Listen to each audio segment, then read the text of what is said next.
দর্শক আজকে দেখতে পারবেন যে কাকা কি আজব নৌকা নিয়ে আসলো মানুষকে পাগল করার জন্য। অনেক লোক রাস্তার উপরে দাঁড়িয়ে কাকার এই নৌকা আজব নৌকা দেখতেছে। কাকা বলতেছে এই নৌকা নাকি পানিতেও চলে, শুকনোতেও চলে। এই নৌকা নাকি কাকার পোলা বিদেশ থেকে পাঠাইছে।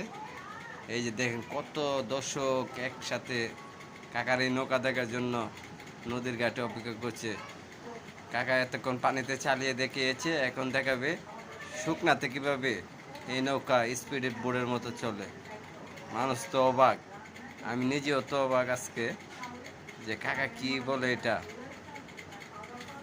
কাকা তো এক আজব জিনিস নিয়ে আসছে দেখার মতো। এই যে কাকা শখ পূরণ করার জন্য এতক্ষণ পানিতে তার দুই নাতনিকে নিয়ে চালিয়েছে। এখন সে কাকা টানে শুকনায় নাকি এই নৌকা চালাবে। কাকা তাই এখন শুকনায় চালিয়ে দেখাবে। কাকা এখন দেখাবে কিভাবে এই নৌকা শুকনায় চালাতে হয়। এই যে কাকা কিছুক্ষণের ভিতরে দেখবেন। কাকা এটা রাস্তার ভিতরে অপেক্ষা করেন। এই যে কাকা কাকা পারবেন নাকি আমরা আমো নাকি? আরে কাকা দিয়ে একাই মাথায় নিয়ে বলাইছে।